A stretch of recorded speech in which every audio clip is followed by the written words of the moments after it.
जय हिंद दोस्तों। आज हम बात करेंगे भारत और यूके की फ्री ट्रेड एग्रीमेंट की, जो कि माना जाता है इंडियन गवर्नमेंट की तरफ से रोक दी गई है। तो यूके के अखबार द टाइम्स ये क्लेम कर रहा है कि भारत खालिस्तानी इशू की वजह से यूके ट्रेड डील होल्ड कर दी है। लंदन में इंडियन एम्बेसी पर हुए खालिस्तानी प्रोटेस्ट के बारे में आप सब लोगों को पता ही होगा कि कैसे खालिस्तानियों ने भारतीय तिरंगा नीचे उतारने की कोशिश की थी।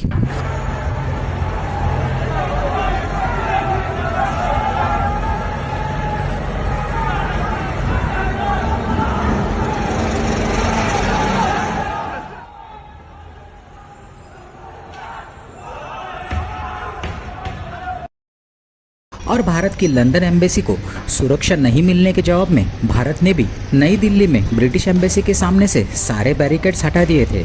और भारत की तरफ से भी कई ग्रुप्स ने यूके एम्बेसी के सामने पीसफुल प्रोटेस्ट किया था। और मीडिया की तरफ से यह भी क्लेम किया जा रहा था कि इस एरिया में क्योंकि पब्लिक टॉयलेट्स की कमी है तो एम्बेसी के सामने एक आलीशान पब्लिक टॉयलेट बना दिया जाए। इन सारे इवेंट्स पर मैंने वीडियो भी बनाई थी, अगर आपने नहीं देखी होगी तो मैं उसका लिंक डिस्क्रिप्शन बॉक्स में डाल दूंगा। तो दोस्तों, भारत और यूके के बीच पिछले साल से ही फ्री ट्रेड एग्रीमेंट की बातचीत चल रही है और ये डील अक्टूबर 2022 की दिवाली में ही साइन होनी थी। और अब तक इंडिया और यूके के बीच 8 राउंड की बातचीत हो चुकी है, पर यूके में चल रहे पॉलिटिकल इंस्टेबिलिटी की वजह से बोरिस जॉनसन की प्राइम मिनिस्टरशिप चली गई थी और उनकी जगह पे लिज ट्रस प्राइम मिनिस्टर बनी थी और उन्होंने सुएला ब्रेवरमैन को अपना होम मिनिस्टर बनाया था। सुएला ब्रेवरमैन को तो आप जानते ही हो, वो कितनी आउटस्पोकन है। उन्होंने भारत को मिलने वाले स्टूडेंट्स और स्किल वीज़ा को कम करने की बात की थी और कहा था कि इंडियंस ओवरस्टे देयर वीज़ाज। इस बात को भारत ने ऑब्जेक्ट किया था क्योंकि यूके का वीज़ा भारत के लिए एक अहम मुद्दा है और India UK free trade deal का एक इम्पॉर्टेंट पार्ट है। सुएला ब्रेवरमैन के इस कमेंट को मीडिया ने भी खूब कवर किया था और ये भी कहा जा रहा था कि इससे ट्रेड डील खतरे में पड़ सकती है क्योंकि बोरिस जॉनसन की तरह लिज ट्रस भी चाहती थी कि फ्री ट्रेड डील जल्दी से जल्दी साइन हो जाए। और सुएला ब्रेवरमैन के कमेंट का इंडिया यूके रिलेशनशिप पर नेगेटिव इम्पैक्ट पड़ रहा था। इसी कमेंट की वजह से सुएला ब्रेवरमैन को इस्तीफा भी देना पड़ा था, पर ऑफिशियल वजह कोई और बताई गई थी। यूके के अखबार द टाइम्स की खबर भारत की मीडिया ने भी कवर की है। दोस्तों, इस खबर के बारे में इंडियन गवर्नमेंट की तरफ से कोई भी ऑफिशियल रिस्पांस नहीं आया है और नहीं आने की उम्मीद है क्योंकि भारत की सरकार ऑफिशियली कभी भी ये एडमिट नहीं करेगी कि हमने एम्बेसी इंसिडेंट और यूके गवर्नमेंट का खालिस्तानियों पर एक्शन न लेने की वजह से फ्री ट्रेड डील रोक दी है।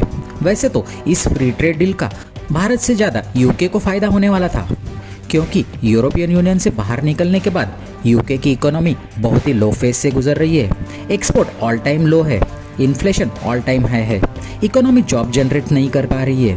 जब यूके यूरोपियन यूनियन का पार्ट था तब उसे ईयू से ट्रेड में हेल्प मिलती थी, पर जब यूके ने यूरोपियन यूनियन छोड़ा यानी कि आफ्टर ब्रेक्सिट यूके को एक नया स्टार्ट लेना पड़ा क्योंकि अब वो यूरोपियन यूनियन के अम्ब्रेला से बाहर निकल चुका था और ईयू से उसे कोई फेवर नहीं मिल रहे थे। तब यूके को इंडिया की अहमियत समझ आई क्योंकि भारत बहुत बड़ी मार्केट है और दुनिया की 5वीं बड़ी इकोनॉमी यूके से भी बड़ी। वैसे तो पहले भी भारत ने यूके को संभाला है, पर तब भारत यूके की कॉलोनी था, पर आज सिचुएशन चेंज हो गई है। भारत अपने इंटरेस्ट गार्ड करना जानता है और अगर यूके हमारे नेशनल इंटरेस्ट के खिलाफ जाने वाले खालिस्तानियों को बचाता रहेगा तो भारत उसका जवाब जरूर देगा क्योंकि भारत चाहता है जैसे ऑस्ट्रेलिया ने खालिस्तानियों के खिलाफ एक्शन लिया वैसे ही एक्शन यूके खालिस्तानियों के खिलाफ ले। और आज भारत से ज़्यादा यूके को भारत की ज़रूरत है क्योंकि आईएमएफ ये प्रिडिक्ट कर चुका है कि Britain will be worst performing economy this year. Britain is the only G7 economy forecast to shrink in 2023। IMF आगे यह भी कहता है कि UK economy will shrink and perform worse than other advance economics including Russia. यानी कि IMF कहता है कि रशिया सैंक्शंस के बावजूद अपनी इकोनॉमी संभाले हुए है। दोस्तों, रशिया की डिफेंस इंडस्ट्री बहुत ही स्ट्रांग है और उसके पास नेचुरल गैस और तेल के भंडार है। वैसे यूके ऋषि सुनक की नीतियों की वजह से रिसेशन में जाते जाते बच गया, पर उसे अपने एक्सपोर्ट्स बढ़ाने होंगे और उसका एक ही सॉल्यूशन है, वो है an early free trade agreement with India. UK ने एशिया पैसिफिक ब्लॉक के साथ भी कोई फ्री ट्रेड डील की है। उनकी मिनिस्टर केमी बेडनॉक ने इस डील को साइन करवाया है, पर इससे यूके को कोई खास फायदा नहीं हुआ है। इससे यूके की इकोनॉमी में सिर्फ 0.08% ही इजाफा हुआ है। इसीलिए यूके भारत के साथ जल्द से जल्द फ्री ट्रेड एग्रीमेंट साइन करना चाहता है। पर भारत खालिस्तानी इशू को बहुत ही सीरियस लेता है और जब तक यूके खालिस्तानियों के ऊपर कोई स्ट्रॉन्ग एक्शन नहीं लेता तब तक ये फ्री ट्रेड एग्रीमेंट आगे बढ़ना मुश्किल है। तो दोस्तों, ये वीडियो यहीं ख़त्म करते हैं और आपसे मिलते हैं अगले वीडियो में। वीडियो पसंद आया होगा तो वीडियो को लाइक और चैनल को सब्सक्राइब ज़रूर कीजिएगा। धन्यवाद।